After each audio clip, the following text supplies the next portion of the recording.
সপ্তাহখানেক বাদেই শুরু হবে ইন্ডিয়ান প্রিমিয়ার লিগের অষ্টাদশ আসর। আগামী 22 মার্চ কলকাতার ইডেন গার্ডেন্সে পর্দা উঠতে যাচ্ছে আইপিএল এর অষ্টাদশ আসরে। 10 দলের এই টুর্নামেন্টকে ঘিরে ইতিমধ্যেই ভক্তদের মধ্যে ছড়িয়ে পড়েছে উন্মাদনা।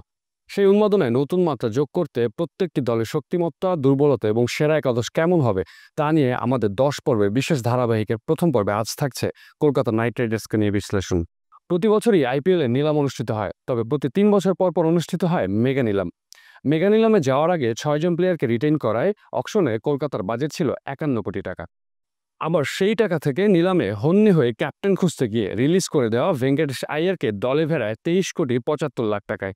তাতে পরবর্তীতে খুব বেশি এস্টাবলিশ তারকার পেছনে ছোটা সম্ভব হয়নি কেকেআর এর জন্য। আবার ইয়াং ও ফর্মে থাকা ভেঙ্কটেশ আইয়ারের চাপ কমাতে গিয়ে ক্যাপ্টেন্সিতেও আনতে হয়েছে বদল। আর তাতেই মেগা নিলামের প্রথম দিকে অবিকৃত থাকা আজিঙ্কা রাহানে বনে যান কলকাতার ক্যাপ্টেন। গত বছর সৈয়দ মুশতাক আলী ট্রফিতে মুম্বাইকে চ্যাম্পিয়ন করার পেছনে রেখেছেন গুরুত্বপূর্ণ ভূমিকা। 8 ম্যাচে 58.62 অ্যাভারেজ ও 164.56 স্ট্রাইক রেটে 550-তে করেছেন 469 রান। বলা যায় এবারে কলকাতা কত দূর যাবে তার অনেকটাই নির্ভর করছে ব্যাট হাতে আজিঙ্কা রাহানের ফর্ম ও ক্যাপ্টেন্সির উপর। দুই ক্যারিবিয়ান তারকা আন্দ্রে রাসেল ও সুনীল নারাইন দীর্ঘদিন ধরে খেলছেন কেকেআরে। বলা যায় এ দুজন কেকেআরের ঘরের ছেলে। গত আসরে আন্দ্রে রাসেল ছিলেন দুর্দান্ত ফর্মে।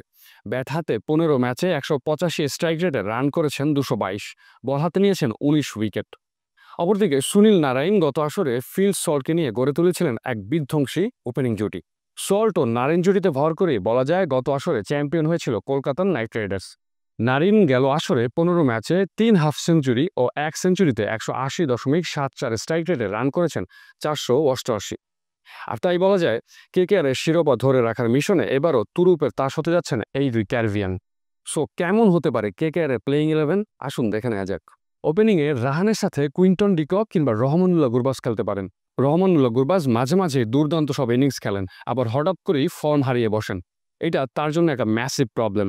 অন্যদিকে ডিককের সেই বিস্ফোরক ফর্ম না থাকলেও স্টিল কনসিস্টেন্ট একজন batter Quinton de Kock. So I think Ajinkya রাহানের সাথে ডিককই হয়তো ওপেন করতে যাচ্ছে।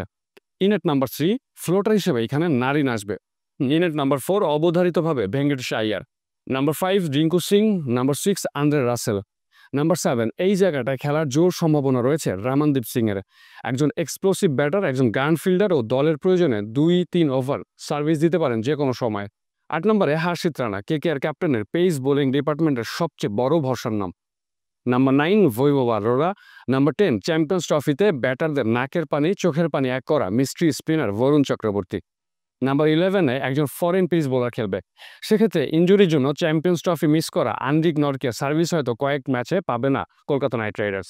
সাউথ আফ্রিকানে এই স্পিড স্টারের জায়গায় সুযোগ পেতে পারেন relatively young Australian pacer Spencer Johnson. On পেপারে খুবই balanced squad Kolkata night Riders, কিন্তু আইপিএল একটা লম্বা টুর্নামেন্টের মাঝপথে কি প্লেয়ারদের যে কোনো একজন ইনজুর হলে কলকাতার টিমের ব্যালেন্স কলাপস করতে পারে। সেক্ষেত্রে মাঝপথে গিয়ে খাবি খাওয়ার জোর সম্ভাবনা রয়েছে কলকাতার। তাই টুর্নামেন্ট জুড়ে ইনজুরি ফ্রি থেকে কিভাবে পারফর্ম করছে তার উপরে ডিপেন্ড করছে কেকেআর 2025 আইপিএল ভাগ্য। আগামীকাল থাকবে মুম্বাই ইন্ডিয়ান্স পর্ব। সে পর্ব দেখার আমন্ত্রণ জানিয়ে আজকের মতো এখানেই বিদায় নিচ্ছি। ভিডিওটি ভালো লাগলে আপনার মতামত জানাতে ভুলবেন না।